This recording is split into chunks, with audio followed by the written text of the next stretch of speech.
Class 8 से वो आया था हमारे स्कूल में। आते ही स्कूल का सबसे स्मार्ट लड़का बन गया था।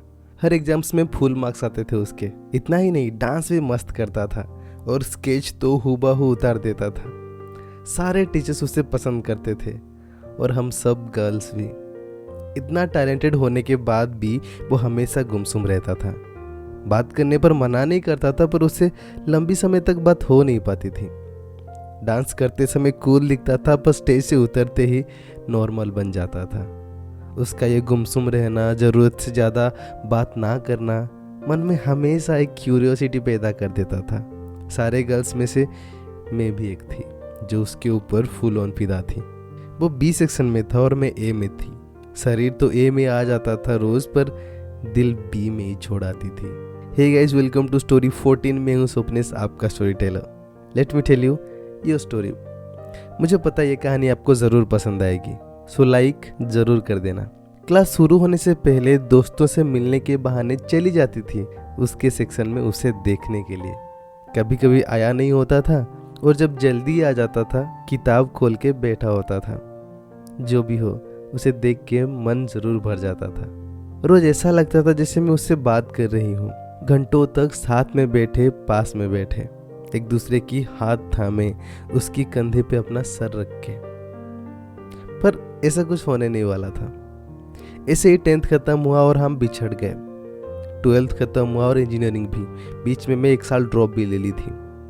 उसका कोई अता पता नहीं था। इंजीनियरिंग में मैं कैपजेमिनी में प्लेस्ड हुई और ज्वाइनिंग के पहले ही दिन मैं जो देखी उसे बिलीव ही नहीं कर पाई। मेरी दिल फार्मूला 1 से भी तेज भागने लगी। आंखों के सामने स्कूल के सारे वो पिक्चर्स याद आने लगे। हाँ, ये वही लड़का था। मन तो कर रहा था कि जाके गले लगा लो, पर एक सेकंड के लिए अपने चारों तरफ देखी तो एहसास हुआ कि सब कुछ बदल गया है। क्या पता ये इंसान भी बदल गया हो। और वैसे भी स्कूल में इतने सारे बच्चे थे, कई लड़कियां लाइन मारती थी। उनमें से मुझे याद रखा होगा, मुझे विश्वास नहीं होता। हमारा ट्रेनिंग चल रहा था। एक दिन कैंटीन में मैं बैठी हुई थी और वो मेरे पास आया।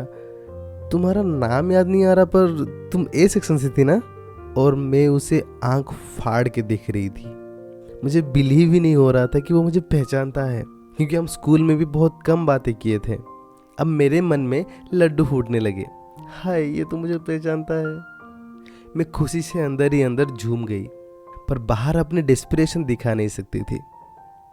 साक्षी, और तुम अभिनव, राइट? पहले वो स्माइल किया, फिर बोला, याद है? मैं बोली, याद कैसे नहीं होगा, क्लास के टॉपर थे तुम। बाय द वे, तुम हंसना सीख गए। सुन के वो और हंसने लगा। वहाँ से आने के बाद सोच रही हूँ, अरे एटलीस्ट फ़ोन नंबर तो ले लेती। फिर सोची यही तो है, कल ले लूँगी। पर सही क्यों, तो बंदा वैसा ही था, बिल्कुल नहीं बदला था। चेहरे पे अब थोड़ी बियर्ड आ गए थे, थोड़ा बहुत हंसने भी लगा था। तब क्यूट लगता था और अब हैंडसम लगता है। वेट, हैंडसम से याद आया, what if she has a girlfriend? नहीं यार, ऐसा मत होना प्लीज। अगले दिन गई, कॉर्नर वाली टेबल पे अकेले बैठी हुई हूँ, वो भी जानबूझ के, ताकि वो देखे तो कंपनी देने जरूर आए। और वैसे ही हुआ। वो आया और कुछ देर बातें किया और आज फ़ोन नंबर भी एक्सचेंज हुआ। बाद में मैं मैसेज की, वो लेट रिप्लाई दिया, बट दिया ज़रूर। अब मुझे पता करना था कि उसकी कोई गर्लफ्रेंड तो नहीं है। मैं क्वेश्चन की, अच्छा दिन भर क्या करते हो तुम? उसने आंसर किया, ऑफिस में काम करता हूँ, फिर घर में काम। बट इस बात से कुछ क्लियर नहीं हुआ। फिर मैं पूछी, अच्छा अपना फ़ोन कितना टाइम यूज़ करते हो तुम? सारा काम तो लैपटॉप से ही हो जाता है। मैं अब भी कंफर्म नहीं हो पाई थी। अब मैं स्ट्रेट फॉरवर्ड उसे अप्रोच करने लगी।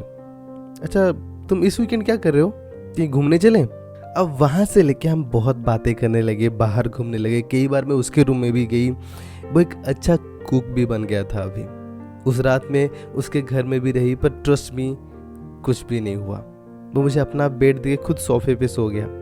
अगले दिन उठ के मैं सुबह सुबह जल्दी निकलने वाली थी। सुबह जल्दी उठ भी गई। बाहर के रूम में वो सोया हुआ था और बड़ा ही क्यूट लग रहा था। एटलीस्ट गाल पे तो किस करने का मन कर रहा था। मैं पास भी गई, उसको करीब से भी देखी, पर हिम्मत नहीं हुआ। चुपचाप चली गई, उसकी नींद बिना खराब किए। ऐसा करीब 1 साल तक चलता रहा। हम एक दूसरे के बहुत करीब आ गए थे। मैं तो उसे हमेशा से प्यार करती थी, पर कभी बता नहीं पाई। कुछ दिन बाद मेरी बर्थडे आने वाली थी। मैंने उसे फ़ोन किया और पूछा, मुझे क्या दोगे? उसने कहा, जो तुम चाहो, मुझे तो सिर्फ तुम ही चाहिए। मैं अपने अंदर ही सोची, पर उसे कुछ बोली नहीं। खैर, बर्थडे का दिन आया। हम उसके रूम में थे। वो अपना रूम अच्छे से सजाया हुआ था और केक भी वो खुद ही बनाया था मेरे लिए। मैं केक काटी और पहले उसे खिलाई और वही जूठा पीस वो मुझे खिलाया। फिर पूछा, बताओ तुम्हें क्या चाहिए? बोल दूँ? मन ने कहा, पर बिना कुछ बोले उसकी आंखों में मैं देखती रही। मेरी गला सूखने लगा था। अभी मुझे ये जूठा केक जिंदगी भर खाना है। उसका स्माइल गायब हो गया। उसने कहा, एक काम करो, ये केक छोटे छोटे पीसेस में काट दो, मैं सिक्योरिटी वगैरह को खिला के आता हूँ। अब उसकी ये बात सुन के मेरा चेहरा भी मायूस हो गया था। फिर मैं वो केक को स्लाइस करने लगी और सडनली मुझे एक प्लास्टिक दिखा केक में से। छी, अभी ये प्लास्टिक यहाँ, आई एम सॉरी, गलती हो गई होगी, तुम उसको डस्टबिन फेंक दो और अपना हाथ धो लो, उसने कहा। मैं अपनी दोनों उंगली में पिंच करते उसे उठाई। उसके चारों तरफ केक लगे हुए थे और ट्राश कैन में फेंकने से पहले ही मैं आउट ऑफ क्यूरियोसिटी उस प्लास्टिक बैग को एक बार देखी और मुझे वो प्लास्टिक नॉर्मल नहीं लगा। मैं उसको ओपन की और देखी, उसके अंदर कपल रिंग्स थे। मैं पूरा पागल हो गई, भाग के गई और कूद के उसके गले लग गई। And it was the best surprise that I ever got. और आगे भी इससे बेहतर मुझे कुछ मिल ही नहीं सकता।